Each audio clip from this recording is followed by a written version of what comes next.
Hey everybody, Dave Putz here from JKP Holdings. Alongside me, as always, Nathan Turner.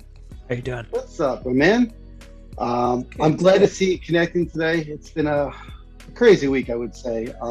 Things have just been busy. Yeah, Stuff with everything going on with company, personal stuff, and some other stuff going on. It's been a crazy week. Um, for yeah, me, the summertime flies by, and that's one thing I kind of, hate to say. Right? We hate seeing the summertime just gone. yeah, yeah. My wife and I are looking at the calendar going forward, and so this week is this week is this. I mean, there's really 4 or 5 weeks left, and that's it. And so Yeah. we're looking at this, and things are getting scheduled in, and which Oh, is kind of a nice change from last year, but at the same time, it's getting back to 2 years ago when it was crazy busy and yeah, I think for me, it's just, we don't have much summer like you guys, right? We yeah, just don't get into it as quickly. So it's like we only have a few months and weekends book up extremely quick. yeah, So it's just making sure we have everything put together. So, um, so just everyone know, I want to make sure everyone knows that we put it on YouTube and Facebook and all that stuff. But just definitely take a look at, Nathan has a website as well. So I know I had some emails this week. Nathan, I don't think we've ever shared your website out publicly. So what is your huh. website? So that interesting question, because currently it's CanadianNoteGuy.com. In the next week or two, the new website will be launching, and that's EarnestInvesting.com. Cool. So Earnest is the home company. Canadian Note Guy was always just like a doing business as name, but Canadian Note Guy has been great, and if people still want to call me that, that's great. But the company's always been Earnest Inc. So Yeah. Earnest Investing is going forward. Our fund is ready. I just have to set up the bank account, and then we're starting to raise capital. So we're excited to get that going. Yeah. So, guys, I want to make sure you guys are going to his website as well. Content's there, right? He has information, years experience. And, definitely take a look at YouTube. Hit that subscribe button. I was told by my assistant, Lauren, make sure you subscribe, the bell, so you get all these good updates. But tune into what we share, but also what Nathan shares as well. So look him up and all that stuff. We wanted to dive in today, and what we're going to talk about is a topic that I'm sure we've shared before about, but it's really drilling in on what happens when you accept the offer. And we talked about the paperwork, whatever, but we didn't really dive into the due diligence. Or what do you do we know the pre-due diligence, the BPOs, the reviews of assets, but now you've got the bid offer accepted. Now we got the scary part, right? Yeah. If you're bidding on 100 assets or one, now you really need to hone in, and you only have a matter of days. Right. Where pre-due diligence could be a lot less. Yeah, and it's easy to just kind of scratch the surface on all this stuff, but it's pretty detailed, and it's important to get into it and make sure you know what you're looking at, what it means, what stuff doesn't matter that you're looking at, and how you can move forward from there. Yeah. With that said, I would say for me, that is probably the most scariest part, right? Because now the next step is funding. Yeah. Right. So, when you get into the pre stuff, you can always find a way to just ask on the asset, not make an offer. Now the offer has been accepted. Now what? Right. And again, it's not like real estate where you can just throw out a whole bunch of offers and just kind of hope. And the shotgun approach, and you'll burn bridges very quickly in this business, where you make an offer, you get a bid accepted. It's expected that you will close on that. Yeah. It's not a typical thing, and it's not a normal thing to back out. There has to be a good reason.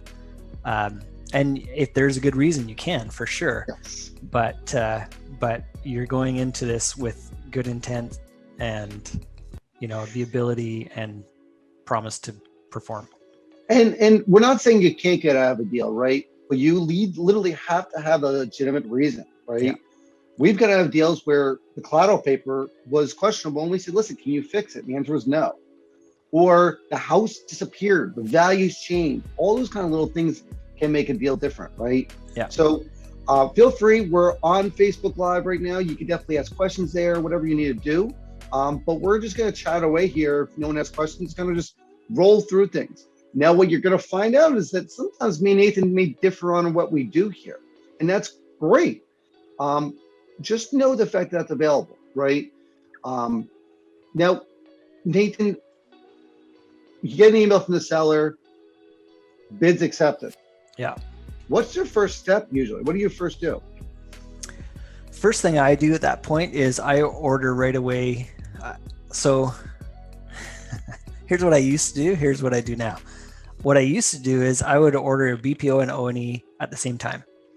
And I'd get both of those done right away. And what I found was it was happening more often than not, or often enough that it was becoming a problem, is I would get that BPO back and it was drastically different. Like I had a value, on paper, what I could see online and everything, I'd come up with a value of 75 and I'd get this BPO back at 50. And I go, oh, well, that's a totally different story. And especially if it's an underwater loan, if there's no equity in there, then that matters a great deal. So I've changed it up a little bit where as much as I can, I'll get a confirmation on value before I order the O&E. Sure. And I get the impression, you tell me what you find, but I think that back 5, 6, 7 years ago, it was bid accepted, you're closing within like 3 to 5, maybe 7 days. And now I feel like that's stretched out a little bit. Not a lot, but enough that I can stagger those 2 reports at the very least. Yeah. And I definitely agree with you. I think that, things have changed over the years. I think because we need to adapt to what, is available now.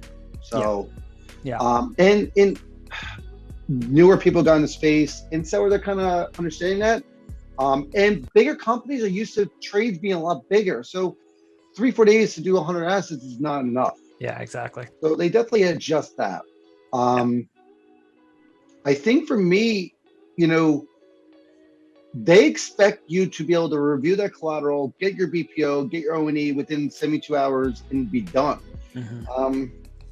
I would say that's not always possible because a lot of attorneys or whoever's reviewing your collateral, if it's outside source, they want to see the O&E before they even look at the actual asset.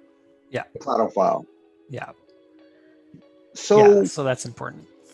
What I often do is, for BPO, is I email out to all my agents, all my investor friends, if they're local to the property. It's automatically done.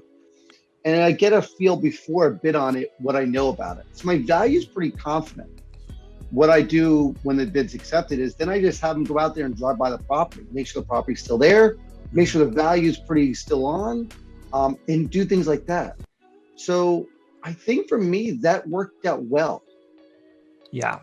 Yeah. And it's interesting because sometimes, and it's interesting how there's a standard, but there's quite a bit of variation in that standard. So we'll get a tape and it'll usually have the same kind of information, but it depends on who it's coming from and what the background is. Sometimes they'll have like a current status. So it'll tell you if they've started foreclosure. Other times you don't get that information at all. And so that's verifying all of that information is a big deal. True. When do you typically order that O&E? So now I typically order that after I get some kind of confirmation value, whether that's a BPO or I've already got an agent in that town and they can drive by. That's usually faster. If it's in a town I'm already in and I've got a realtor, they can usually get that information back to me like within a day, maybe 2. So then I'll order the O&E after that. Yeah. For me, I'm pretty much the same with you on that, right? Where we would do something where we get the value confirmed, we talk to the agent or the investor and say, listen, our bid's been accepted, we're moving forward.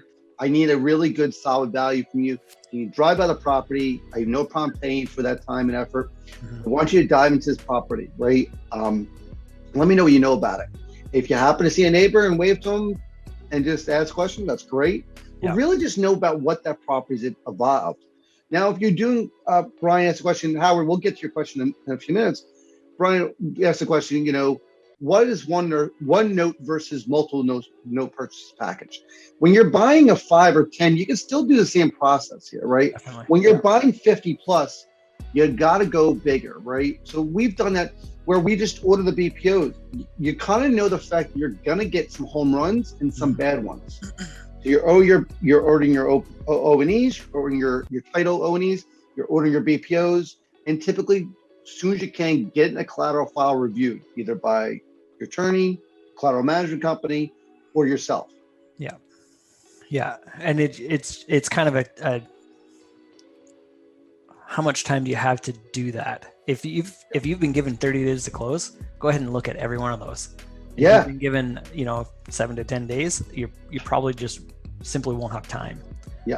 To go and manually look at every single one of them.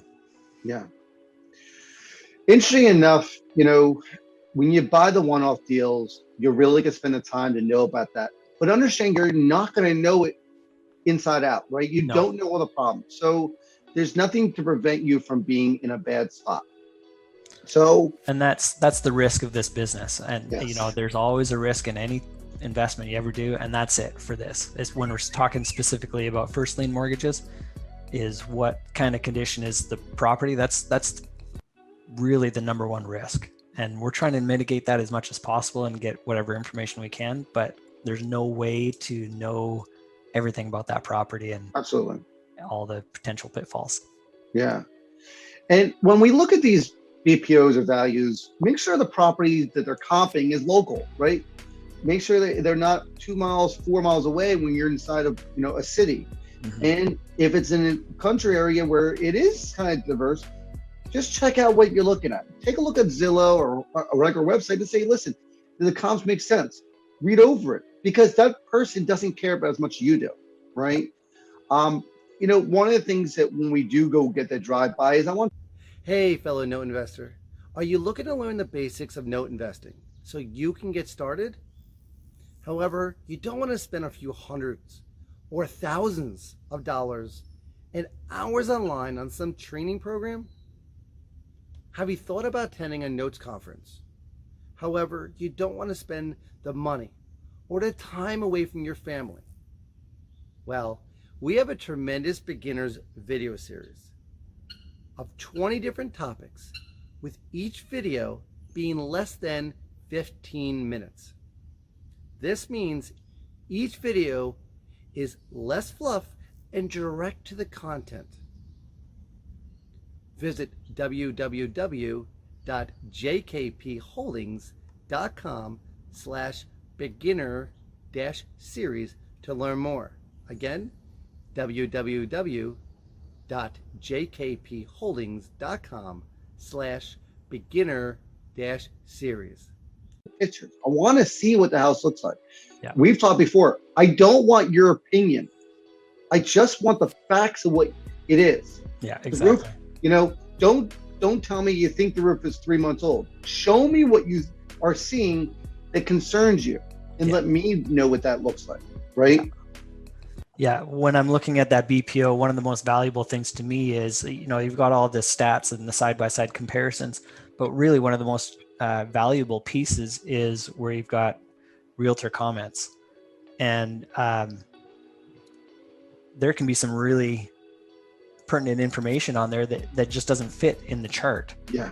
When you're putting down just raw numbers, they'll say, it's a whatever. It's a really good neighborhood, really bad neighborhood. It's a good school district, whatever. That'll show up in the comments, and that can be very valuable if they fill it out properly. If they're just putting like a copy and paste disclaimer in there, then that's not so useful. But that's where I want to see, what's really going on. What's the real information of what's happening in that area? Yeah. And I want to, like you said, I want to see what the property is surrounded by, right? A lot of times we may be the best house neighborhood, we may be the worst. Yeah. Both have a piece, right? If you're the worst house neighborhood, that may be a good thing. Mm-hmm. We know we have some upside. If we're the best house neighborhood, we have some problems. I want to know what the worst looks like. I want to know what the others are competing against. Yeah. One of the other facets we'd like to know is it near a school, right? Yeah. Is it near a church? main road nearby that diversifies that city town area and says this is the bad side, the good side. That information is valuable. Yeah. It lets us know some more stuff. Yeah, it's really interesting. If you think back, I know I've lived in a couple of different cities in my life, and if it's on the east side of this road or this river or this railroad track or something, there's usually some kind of a dividing line,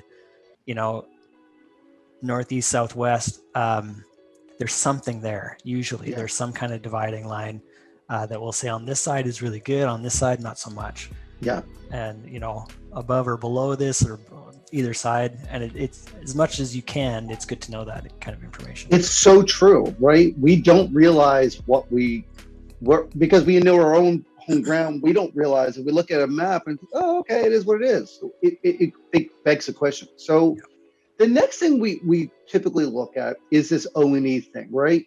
For those who don't know what it is, it's when you buy a house, you get a mortgage, they do a title search. The title company confirms that property has no prior liens, and they give you an insurance policy, just basically dumbing it down, that tells you the property is clean of any kind of liens. Yeah. You're buying it clean. Yeah. Well, at that point, we don't need to know what happened before that purchase. We just need to know when that purchase happened till now, what's happened. So that's often a lot cheaper than buying a full title. Yeah. $400 or so. We look at the fact that what happened from that point to now, what the tax situation is, what other liens have come on, all those kind of facets. This is also typically faster. Like a full title, you're talking about like sometimes a couple of weeks, where in this, you're talking maybe a couple of days. Yes. So interesting enough, we also get into a spot where these O&Es tell us a lot, right? It will often have collateral files with us. It also have foreclosure sometimes stuff in there. It tells us taxes. It tells us the order the liens have been recorded. Mm-hmm. It tells us, if something's missing and not been recorded. Now, maybe in the file, they may not have been recorded. So Howard asked the question, what's a procedure for looking at the title and what should I know about the title, right? We want to know where the liens are, what positions they went down, where taxes are they paid, not paid, what other liens may be still on the property, mechanics liens, tax liens, county liens, water liens. Sometimes it's not on there. Oftentimes, one of the real tricks of a key piece of information that's often not on a title report like this is delinquent taxes that have been sold. That's usually not on there. It'll show up because when they're doing it, they're looking just from the county records, and they'll say on the county records, it'll just say paid. What it doesn't say is purchased by somebody else, and then they're holding it as a lien. Great point. There's a way around that. Yeah. But it's a little bit more involved. So what he's basically saying is if that taxes are current, they're not current because the borrower has paid them. They could be current because someone bought the tax lien. So if you look at it and you say, okay, so the borrower hasn't paid for the last 2-3 years, but the taxes are current, that's a red flag. Yeah. Why would they pay their taxes and not their mortgage? There's some kind of disconnect there. Sometimes it's just as simple as that. They paid their taxes, but not their mortgage. But usually that's an indication of something else. And typically that's that the taxes were sold to a third party. It also could be a situation where the lender has paid those taxes. Possibly. Right? It will show current, and that's going on top of your advance proceeds, the corporate advances. Yeah. So those are added on, but we want to see where those things are. And and really cool, but in the lien part is the mapping, right? We look at it all the time. We want to make sure the chain that's recorded is in order. Yeah. From company A goes to company B. The next line says company D to company E, and you're like, whoa. How did C go to D? Like B go to D? It skipped. Yeah. So we need to find out, A, does it have it in the file? And B, we need to record it and get it in the right position. Mm-hmm. And, there's all kinds of things that we can see and all kinds of little things that are wrong in there. Like 99% of those are fixable. It's not that it's like a total disaster and that's going to wreck the entire thing. that's the hair on the loan that you're going to have to manage. And not that it's necessarily a bad thing. It's probably extra work, but it's doable, and you can take care of that, and it's not insurmountable. No, right? We just need to know that, right? And the person reviewing your file wants to see that. Because they're going to say, hey, listen, this is an exception, the fact that this has been here and not recorded, or this is not in the file and it's not recorded. Right. And depending on the state, you could figure out things of, when something is missing in the file, how do you go about it? And the attorney will walk you through that. Some states allow you to have missing documents and have a copy of it, right? And all that stuff. I won't get too detailed in there for you guys, but you can work it out. Yeah. So these, hopefully, however we answer your question. The next question we actually came in, I'll put into our chat here for us. Let's actually go back to the liens for a second. Yeah. So the liens can be an interesting thing, and this is just going to take some experience and time to get it figured out. Because we're in first position, some liens matter to us, other ones don't. Yes, good point. So one of the craziest ones that I ever saw was the lien holder was United States government, and I went, oh, what is that? It turned out it was like a seizure, something or other, some like drug bust kind of a thing. Whoa. So I didn't buy that one because that to me was a deal breaker. But so that takes precedent over the first lien mortgage. But a lot of them don't. And so you don't need to, you can see, they might have a bit of a laundry list of liens on there. They don't necessarily all matter to you. Yeah. And if there's an IRS lien, know the fact that they can redeem. I think it's 210 days. Correct me if I'm wrong. 210 days to redeem. Now, granted, the IRS probably has like only a few $1 million for the entire country to redeem anything. Yeah. Right. And if they do, they're going to go after the ones who actually have more equity or whatever situation. So more than likely not to worry about it. That's actually just an extension onto your redemption period. Right. It's not clean title, quote unquote. Right. But when we say this kind of things, you can look at these liens and know the fact that we had a situation where an HOA started a foreclosure for us in Ohio, and we were okay with it. Great. We knew the fact we were in second position, or we were in first position. They can't jump us. And I'm sure before they actually did, because the person I bought it from never actually answered the claim. So we were actually out of the case. Okay. So when you get this kind of stuff and you see that the foreclosure started with the document, go and look at the document. I didn't, I presume. Look at the document and say, what happened in the foreclosure? And I said, they're going to sit and wait. They probably started and they're just sitting back and waiting for someone to do something else. Mm-hmm. Well, they started foreclosure within a few months of me modding it, and it just was craziness. Mm-hmm. So read over the documents and see. You can see a lot in that O&E. We call it title. It's not really a title report. It's a part of a title, but it's not. And it really is just kind of you'll get comfortable with it. You'll read through it and you'll see, a dozen of them, and you start to get an idea of what's on there and what matters and what kind of information you can get on there. And most of them are the same format. Yeah, mostly. So in the same format, you can know where to go with things, right? Documents at the bottom, right? If you order them from Pro Title and Alex and over there. So those kind of things happen. Mm-hmm. So Doug asked the question, what is the procedure you do to check to make sure the tax lien has been sold? Or how do you find out what entity purchased tax lien? All right. So for the tax lien, there's a couple of things you can do. One of the easiest things you can do is just call the county and say, hey, I'm just checking in on these taxes. Can you just let me know if there were any that were sold?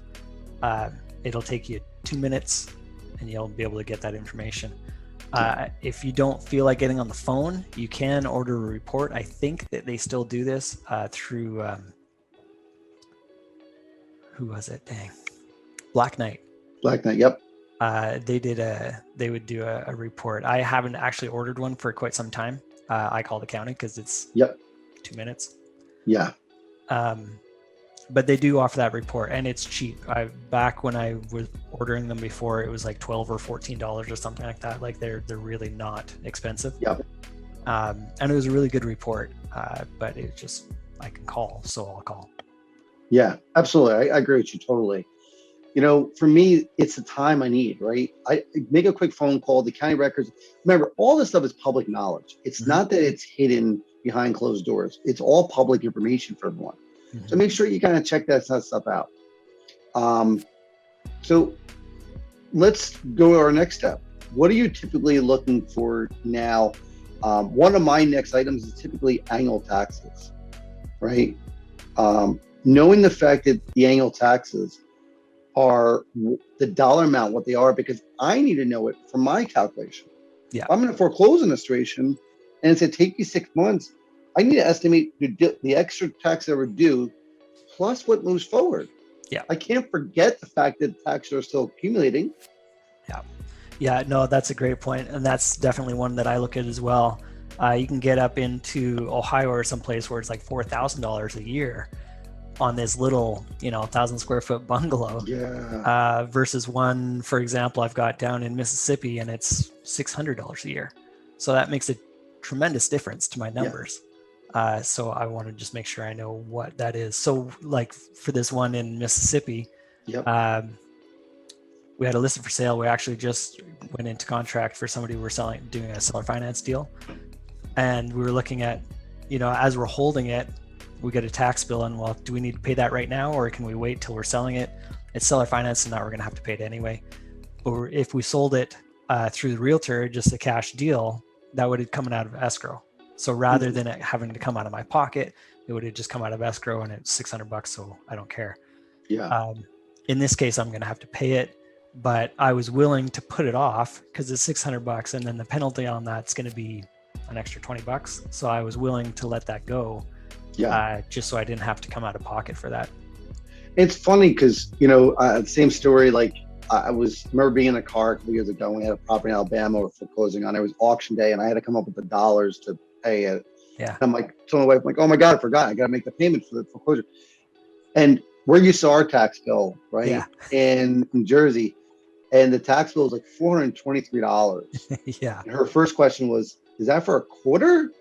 Right? Like we're, thousands of dollars tax bill a year. Yeah. And that's for the whole year. So yes, can taxes make or break you? Depends what state you're in. Yeah. If it's most likely a state with lower taxes, you're not going to be killed with it. But you need to know it, right? You need to know projecting out. If you're buying in Ohio, you have 18 months, maybe your back taxes were $4 or $5 grand because it's always already 1 year behind. Now you're adding another year and a half on. You have to add that into it. Yeah, because that adds up really quick. Yeah. And, with that said, we need to know if a tax is sold, some states there's interest on that. So we need to know, should we pay it immediately to stop the interest from growing? Yeah. So Alabama is notorious for this, where you sell it as it'll sell as a lien, and then the lien holder, they can go in and start making improvements to the property. They can do all this stuff and then charge it back to you. So I've had that a couple of times, and that's not very fun. So if I hear about one that's getting close, Alabama is one where I make sure I pay it, just because that will add up extremely quickly. Oh my God. Yeah, it's tough, right? And now understand that like Alabama has a redemption period of 180 days, right? But you can typically sell an asset down there because they already know the process. They're used to it. The buyers know about stuff.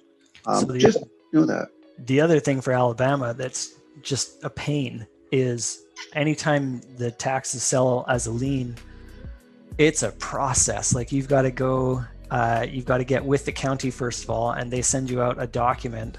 So I don't even know the amount yet. So they'll send me out a document. I have to sign it saying I'm redeeming the taxes. Then it goes to the person that bought the taxes. That person then just signs and says, yes, I'm willing to, I'm good to do that. They then send that back to the county along with any of the charges that they've tacked on there. And then I finally get my number. So for like a month and a half, I don't even know how much I'm paying on this. If so it's just a process, and it just takes way too long. But anyway, and we put all this into our beginner series, this whole thing into a slideshow. So if you ever want to record it, go back to it. It's in our beginner video series. But one of the questions that came up was about, I'm going to get to your question in a second, but I'm going to piggyback on the question because I find it, most people don't know in Ohio, there's certain parts of Ohio that have a bond. That technically the whole state is a $10,000 bond. They typically, when you start foreclosure, you have to put up. Some counties require it, some don't. And that bond is, oh, we're going to use it for lawn mowing, and there is no, you choose what pricing it is. They just bill it. And you put the 10 grand up and they water it down. It's to prevent houses from looking like crap and keeping houses up. So Cuyahoga County is one of the worst for that. Oh my God, yeah. Yep. So Cleveland, Ohio is just, again, it's not necessarily a deal breaker, but just know what you're getting into. It's a pain. Just know the fact that's there. And there's some states where if it's vacant, you have to post that. And Ohio is one of them. You have to post that it's vacant. And there's a charge if you don't. It's just stuff like that that's nickel and dime you, which is great. Just being aware of it and knowing it and calculating it is the biggest gamut. Yeah. So Taryn asked the question, is debt license required in Ohio? So I'm going to tell you, it depends. Yeah. So we actually just sent out our annual questionnaire to a bunch of our attorney friends and asked them for updated court fees, debt license questions, and whatnot. So seconds are more regulated, weirdly enough, than first, from my understanding. And I didn't look at the stats yet. We sent it out yesterday. But yes, in Ohio, from my understanding, my recollection, is seconds are actually debt license requirements. CFDs are going away. Basically, they're kind of pushing them out. But first, right now, from my understanding, Nathan, you correct me if I'm wrong, you don't require it yet. That's my understanding as well. Okay. There was a thing a couple of years ago where they had talked about it, and it was some kind of crazy requirements. They said like you had to have a physical office in Ohio and this and that. Yeah. I think that's all been settled, where as long as I'm not even going to try to get it right because I don't remember the details, but bottom line is it hasn't stopped me from buying in Ohio. Yep. And it's, regulators making rules without full understanding of how it actually works. Yeah. And I think that's been kind of more or less regulated. And Ohio is a state that we all bought in a lot, right? Because Ohio is a really big state. We all bought Columbus, Ohio for years. And these states have different things. One of the things you also have to look into, and we're actually going to be sending this out in a few weeks for our returning friends, is redemption. Statute of limitations. You need to know your statute of limitations depending on the state, right? If a payment hasn't been made in 4 years, are you okay? Certain states are 3, some are 5, some are states depending on when the foreclosure started. There's all kind of parameters, right? And we're just updating our records. We have a understanding, but that's something you also have to know when you go into the post due diligence, making sure that what you see on the tape matches what the collateral file says. So if the last payment date was, stated on the tape to be last year, and you look in the servicing records and it's not, boom, now you have concerns. Yeah. Yeah. And it most often it goes by last paid date, last date paid. So you've got that, that clock starts there. And then you get into other places where, okay, the statute of limitations says that you just can't collect anything that was due before this date. So you've just got to kind of check it out and check with the local attorneys, and they can help guide you in that. Check with a local attorney who's a foreclosure savvy. Yeah. And Ohio was a bunch of them. Me and Nathan used one that I don't hear many people talking about, but there are plenty, right? Franco's one of them. We use someone local also in Ohio and Columbus area, Thomas Novak and stuff like that, and whatnot. But yeah, check with the attorneys out there, right? They'll have more knowledge and understanding debt buyer's license, as well as all the other rules and regulations. One thing we forgot to mention is when you call that county to find out about taxes, make sure the property's not on a demolition list, right? Right? If you see the property in poor condition, I would ask that question, right? And ask about county utilities as well while you're on the phone call. Is it because county utilities is not always on that that O&E report. Now, I just had an interesting one just this last week. It's in Akron, Ohio, and we're in the process of the foreclosure. Deceased borrowers, I think. Anyway, they're not there. And I had a situation where the city code violation lady, she called me and she said, we're getting reports there's people coming in and out of the house and all this. So I had somebody go out there and secure it, board it up and everything else. And she was the coolest code violation lady. Actually, I've had a couple of really cool ones, but she's really cool and very, very helpful, which is fantastic. But she was saying, so we issued this citation and all this and gave the laundry list of things that need to get done on the property. She's like, the reality is that none of them are a big deal. They're all a whole bunch of minor repairs that need to get done. And she says, like, I'd even be willing to talk to whoever's looking at purchasing this after you're done. I'm like, oh, that's wow. awesome. Fantastic. Thanks. So, on record, it shows all this, order from the city, this and that. So it looks bad on the surface. Yep. But she's saying, no, it's really not. She actually issued it really for my behalf so that they could go in there for the people that are in there and say, like, no, there's all this stuff wrong. See, you got to leave. And kind of using it as ammunition to get them out. That's awesome. But she's really cool. And she's just like, no, it's really not a big deal. And I'll talk to your buyer and tell them really it's not a big deal. It's like, wow, fixing the gutter in this spot and, little things that are not a big deal. So anyway, you get those sometimes. Yeah. So before we get to all the laundry list, what we'll do sometimes, not always, is look for the borrower. Yeah. Is I'll see if I can find them. I'll do a quick search, nothing crazy, right?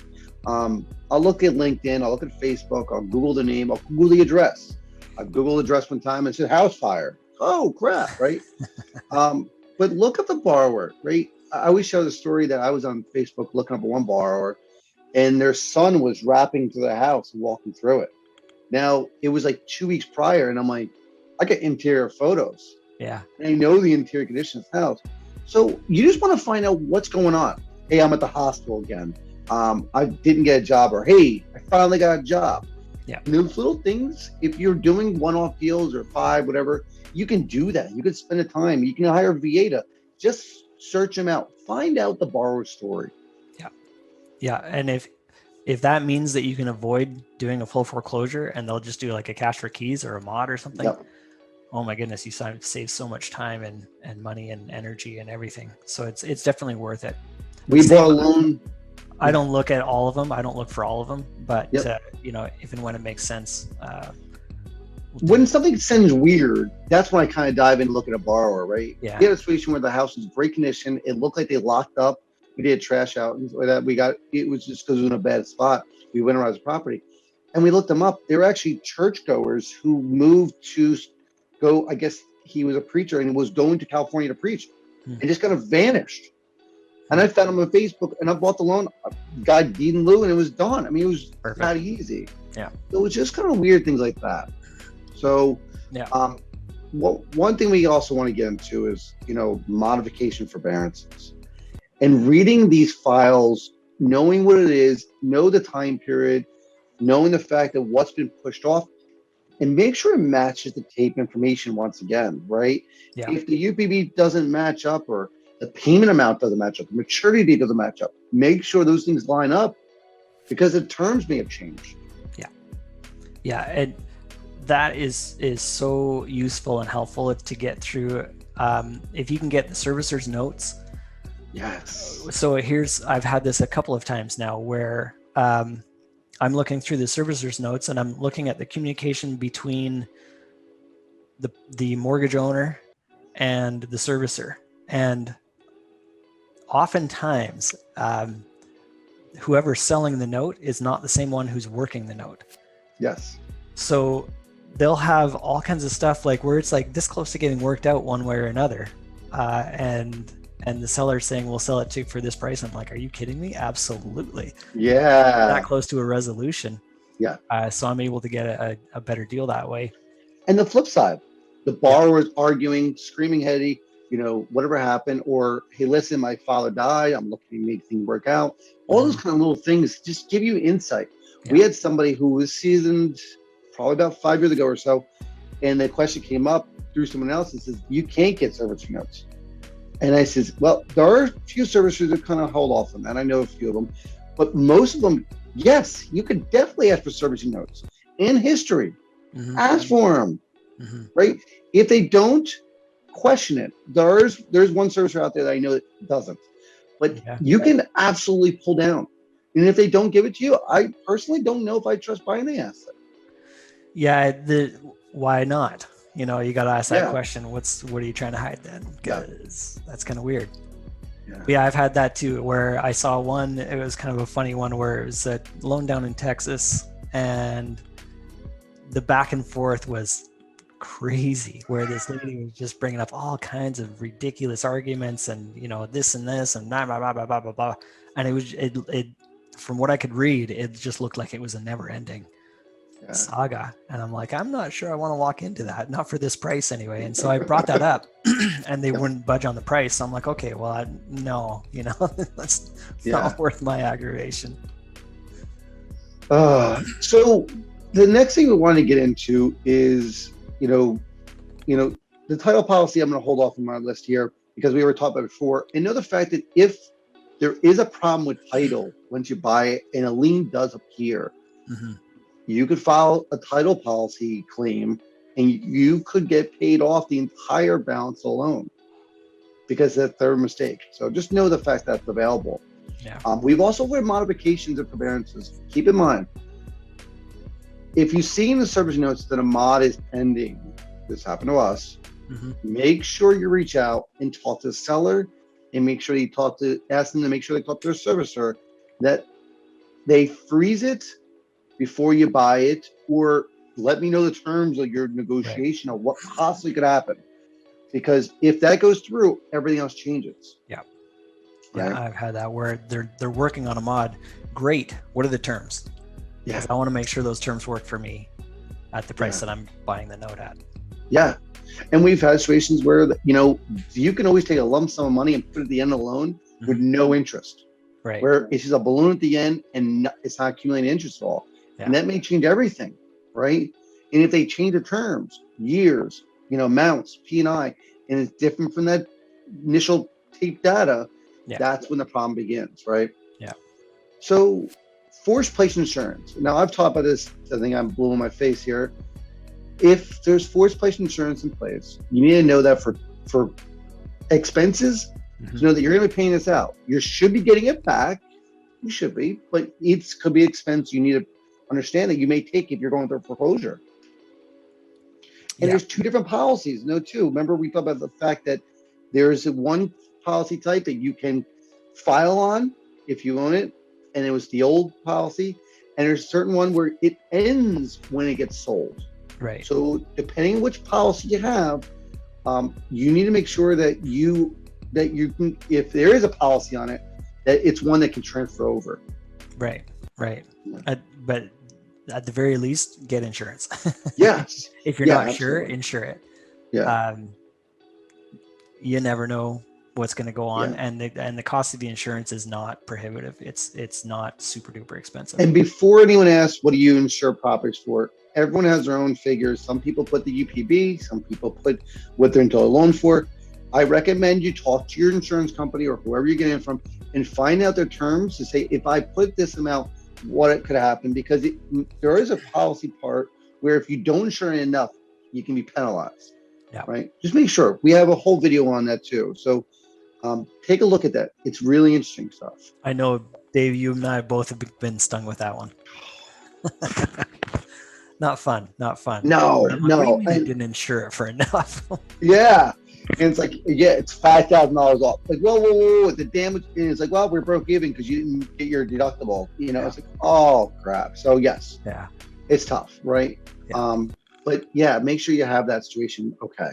So with that said, my next list here is pay history. Seeing the pay history. Now again, tape data is tape data. I'm not blaming the seller for bad tape data because sometimes just transmitted wrong. Yeah. Yeah. What do you look at for pay history? Well, and that's interesting too, because oftentimes it's not on the tape. Sometimes it is, and especially if you're looking at performing, it better be. But if you're looking at non-performing, it's not unusual for it not to be there. It's typically not. For pay history, I'm trying to put together the story. So are they paying regular every month? Great. Were they paying regular for every month and then all of a sudden they stopped? That's kind of weird. And why would that be? You know, did somebody die? Did they just lose a job or something, or what happened there? Yeah. The other thing I look at is something you see often is where they won't pay for 2 or 3 months and then they lump sum. Then they miss a couple months and then they lump sum and catch up again. So is that the situation? And have they maybe gone long enough not to pay that they're selling it as a non-performer? But if you look at the history, you're like, oh no, they catch up. They catch up. And that's like someone that sells houses who's on a sales position where they get a commission every 3 months, right? It all depends on the situation, but the commission depends on that stuff. Yeah. So yes, so the pay issue for us, the same thing. I want to see consistency. And if it's not consistent, we understand that these loans are not perfect, right? But what do they do? How are their behaviors before? Were they consistently updated to the point where a year ago everything changed? And what happened a year ago? Yeah. What's the story? COVID hit, whatever happened. And all of a sudden this catched up. Or they try making payments to catch up and they're just constantly behind. Yeah. We bought a loan where they had late fees out the wazoo because they paid like 5 days after. Yeah. Because they were on Social Security and they got the payment on the 15th. Yeah. And they never could catch up, right? Just adjusting that, you typically can do a quick kind of workout with them. And they're willing sometimes pay more money to say, listen, I just don't want to be late, right? You know, hey, listen, this is in terms I agree with, but I'm going to make these kind of terms work for you and for us. We may make it a little higher return for us. Yeah. I've got a situation like that now, right in Florida, where my guy's on Social Security. So his check comes, whatever it is, the third Wednesday of every month. So his payment date was set up at first on the 1st. And well, obviously that doesn't work. He's going to be late every single month. So we changed it. We're just in the process of doing that right now, changing it to the 25th of the month. And then that completely works for him. By the third Friday of the month or for third Wednesday or whatever it is, his check is in and he's on time every month going forward. So that's, you know, good for him, good for me. Yeah. So next one's interesting, and I don't hear a lot of people talking about it. Property preservation, right? When you look at property preservation, a few things pop up. Is the previous seller doing any kind of property preservation work at all for review, driving by the property, make sure? Again, this is for non-performing loans. Are they missing property preservation pictures? Are they doing it? If they did it, and you see the servicing records issued, I want a copy of that preservation reports. That's a good idea. I never thought about that, but that's a good idea. I want to see what it looks like. We bought a loan, the whole forced place insurance situation, where it showed damage in 10 grand of damage. Now I know going in what the damage is, and someone's actually got inside or maybe outside and saw it and sees like, hey, here's the roof problem. Here's the property preservation report. And typically you do it every 2 or 3 months because for insurance purposes, you know when the estimated time when it was done. If there is none, right, there's nothing you can do about it. You can't ask the seller to do much about it. But if they do, get a copy of them. Right? Yeah, and if they've done any kind of inspection, I want to see pictures and things going into that. And property preservation, like you say, it's not one we talk about a whole lot. We had NVMS on a few weeks ago. It can be an important part. It can also add up really, really quickly. So you can get them in there. They start with, you know, cutting the grass and then, and that's fine. That has to be done. Otherwise you get ticketed. If they're getting inside of the property and just trashing it out, that's one thing. But then if they want to start doing work on it and whatever your strategy is on that, but I find that those third-party guys typically I find that they charge more than a local dude that I can find through my realtor. Yeah. And yeah, absolutely. So if you can use a realtor friend or a contact in their local, go for it. Mm-hmm. We've had our problem with product preservation. We saw before, tarped the roof that was fine, and we had flooding inside for 2 years. Yeah. So those kind of things happen. The next thing on our list is bankruptcy, right? Now, bankruptcy can be very interesting because you sometimes can find the borrower, sometimes you can't. Most time you can. What are you, when you're looking at BK in a loan, borrowers in BK, what are you looking for typically? When I'm looking at it, I'm looking at how quickly can I finish this BK. Yes. I don't like BKs. To me, they're just time consuming, and because it doesn't meet your end goal, right? Just so everyone knows, right. Your end goal is different from someone else's. Right. I want to turn it around as quickly as I can. So when we're talking about, I have to file a motion for summary judgment.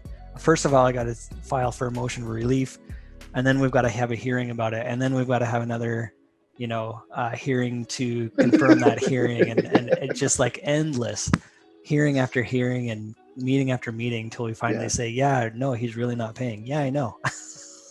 That's the whole point. So then we can finally get to the summary judgment and onto a foreclosure after we spent 4 or 5 months just deciding that he's not going to pay anymore. Well, yeah, we knew that. Yeah. So for me, they're a pain in the butt. Yes, but sometimes you find out information about the seller, right? What the reason is, what other debt they have on their records, right? You also can see what they value their house at. Does it match the county information? All that good stuff. It also tells us a little about their marriage situation, right? Yeah. It tells a lot, right? You can go to pacer.gov. I would say it's free, but it's not. It's like 10 cents a page. Yeah. And they don't charge you unless you go over $15 for the quarter.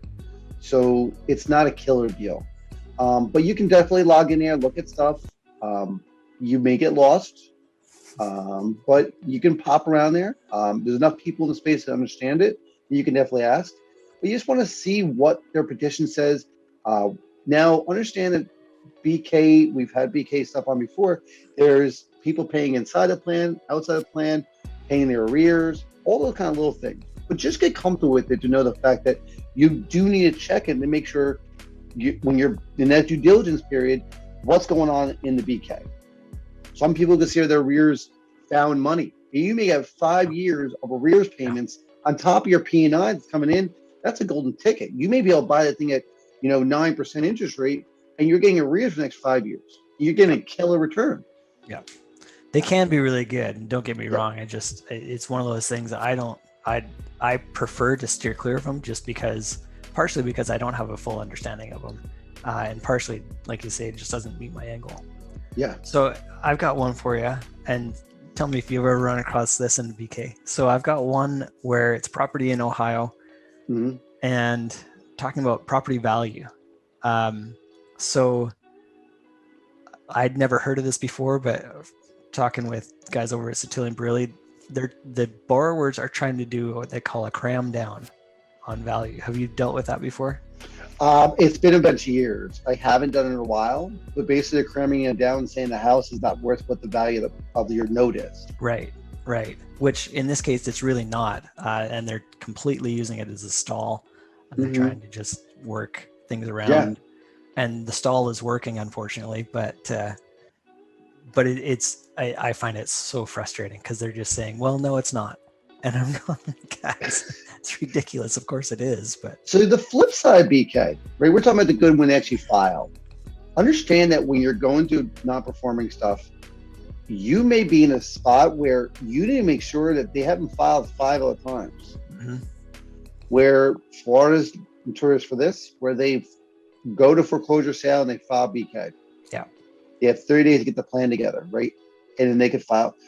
Sometimes you can get relief for this. Sometimes you can't, where they're serial filers. Yeah. Now, if they've had filing and it kept going and dismissed and it keeps going on going, just be aware that they may get held up for years. Yeah. Our friend Wayne was going through one in Florida, 3 years of trying to get out of BK. And eventually the court will say, okay, enough is enough. But during that time when they're just saying, well, let's see, next hearing, Yeah. It can drag on for, like you say, And years. you can file in rem relief. However, that doesn't always work, right? Like Florida. So it's frustrating. So all these kind of things, we actually have a list on our website of all the things that we ask the seller for when we make an offer. We want to look at the stuff. We went through a lot of them today. We wanted to go through all the stuff with you guys so you get an idea of what we're looking at. Now, again, some of the things are not null and void for certain assets. Some things I skip over, right? If it's a clean cut thing, I don't care about where the borrower is at, what the situation is. If there's no additional situation problems on the O&E report, I'm moving forward. If I'm buying an asset that the O&E shows a clear chain, I'm not too worried about it. Right. Things like that is really kind of easy. If it's a non-performing loan and there's nothing in the servicing record besides this crap, I know that I just got to move forward. Yeah. Right. Yeah. Some sellers don't get insurance for properties. Sorry, guys. They don't. They just don't bother. And there's some good reasons why they don't, but just know the fact that it's available. If you have any additional questions, guys, feel free to jump in or whatever. But, these kind of situations, these checklists, oddly enough, become mental checklists, right? I would tell you that this is my full list, but it's probably not. Because institution pops up, you're like, oh, let's check this. Oh, let's check that. Sometimes I buy things from servicers, and sometimes I don't buy some things because they're with a servicer, right? Some servicers are really bad at doing borrower outreach, which makes it the fact that I could buy this thing and probably get it turned around. Yeah. Sellers, it depends on too. And then the borrower's, knowledge. If they have 4 or 5 properties, that may change my scenario here. It may change what I do. Now, one of the questions that was asked a few days ago from us is, do you adjust things, Nathan? Do you adjust if a collateral comes back to you and there's missing assignments, Wanda's? How do you handle that with the seller? It depends, of course, which is the all-encompassing answer. But it really does. If there's a missing assignment and it's from five steps in the chain ago, where it's going to be a really difficult one to track down, then I might come back and at least say that to them and say, so here's what I'm seeing is we're missing this assignment. That's going to be a problem for me. Then maybe we do adjust on pricing or something. Other times, like maybe it's a missing assignment from just like 2 steps up the chain. Well, I know those are the guys too, or I at least have a contact there. So it's really not a big deal. Yep. I'm not going to try to cram down on my seller. I'm not going to say, well, there is this problem and that problem, don't be that guy. Yeah. Because they're not going to want to deal with you in the future. Yeah. That's the heartache, right? And lean on your whoever's reading your files, either it's the attorney or custodian that could do it, or yourself, to know the fact of what the scenario is. Now, most of the time, I'd say 90 to 95% of the time, you can fix collateral problems. Right. It's when the company is gone, makes it difficult. We had someone on a couple weeks ago, they could solve these kind of problems, right? You can solve collateral problems more than you think you can, right? Yeah. We've had questions of what happens when assignment is to blank or depending on the state, right? And making sure that something else wasn't recorded in place that, so if it's into blank, leave it alone. But if something's recorded after that, that's when the problems happen. So yeah, more often than not, if I see that there's something that's off in the file, more often than not, I'll just go ahead with the sale as is. I'm not going to go back to the seller and be like, well, and start listing off all the things. Like, you're not kicking tires here. You're not, that's not a good relationship. Yeah. And they're not going to want to deal with you in the future. So yeah, suck it up and realize that we're buying hairy loans, and that's just how it is. And then just go. And then when the seller's got more to sell, they'll want to deal with you because you're not going to cause a bunch of problems and whine and cry. And there's some buyers out there, they'll do all this due diligence before they buy a note. Yeah. So the argument is, hey, listen, the seller knows that I'm ready to go, ready to make things happen. If you're new, I don't advise it, right? Because you can spend a lot of time, money, and energy. So before you buy it, don't buy your BPOs, don't buy your O&Es, don't, go and jump on Pacer. Just get an idea, ballpark, what you'd pay for a loan based on the data that's on the tape. Mm-hmm. That's it. Yeah, Right. You can talk yourself out of anything. So yes, don't freak yourself out. They're hairy loans. Just get used to that. That's okay. And a lot of things we talk. Time it's fixable. Yes, and a lot of these things we talk about today. If you go back and sellers, listen, this loan is missing 4 different things, blah blah blah, and I can't go up to Citibank and get this stuff. I don't have the contact. Or say, listen, do you have it? No, we don't have it. Right. Mm-hmm. Or values off. There's certain things that really could go back and say, listen, I can't buy this loan, right? We had a loan where the seller thought the house was worth 180 grand. Mm-hmm. Price came back at like 50. Yeah. Well, listen, I can buy this loan, but I'm not going to buy it at the price I gave you. Yeah. Well, that's way too low. Okay. Yeah, I've had it where, listen, I found there's an $8,000 tax lien. You know what? We'll reduce the price by $8,000. Perfect. Yep. Great. And we'll say to them, listen, this is based on the data we got. Our current of what we have, the tax delinquency is 0. Mm-hmm. And if it comes about that, then we're going to work on it. Now, again, guys, if the taxes come back and it's $1,000 or $500, don't nickel and dime the seller, right? If you don't have $500 in the deal, unless it's a really, really small deal, just understand the fact that you can go halvies with them if you want, 4,000, 5,000. When it gets up to 6, 7, 8,000, that's when the concerns happen, right? Yeah. If it's a $50,000 purchase price and you're worried about $500, you have some numbers that are really kind of screwy. Mm-hmm. But if you're $2,500 or so above that on a $50,000 purchase, ask for a split. Hey, listen, here's where it's at. I don't want to kill you, but that's when you can start working in negotiations. Now, again, you can ask for a full payoff, but you don't always have to. Right. But yeah, $1,000 tax bill is not a deal breaker, and it's really probably not a reason to go back on the seller and try to get a reduced price. Yeah, because you could burn your bridge. Right. Yeah. Cool. Well, man, I'm looking forward to moving forward. I know we have a few more things planned for the next couple weeks. Yeah. Some really cool stuff. One we are looking forward to that I think a lot of you guys definitely should tune in for. But I'm not going to burst the bubble yet what it's about. It will be in August. That one's probably going to be one of our bigger ones. It's going to be a lot of questions. Yeah. So be ready for that one. We have a few more ideas that are coming up. If you guys do want to hear anything else different or separate or ideas you want us to talk about, post it, email us, hit us up, whatever you want to do. But let's go from there.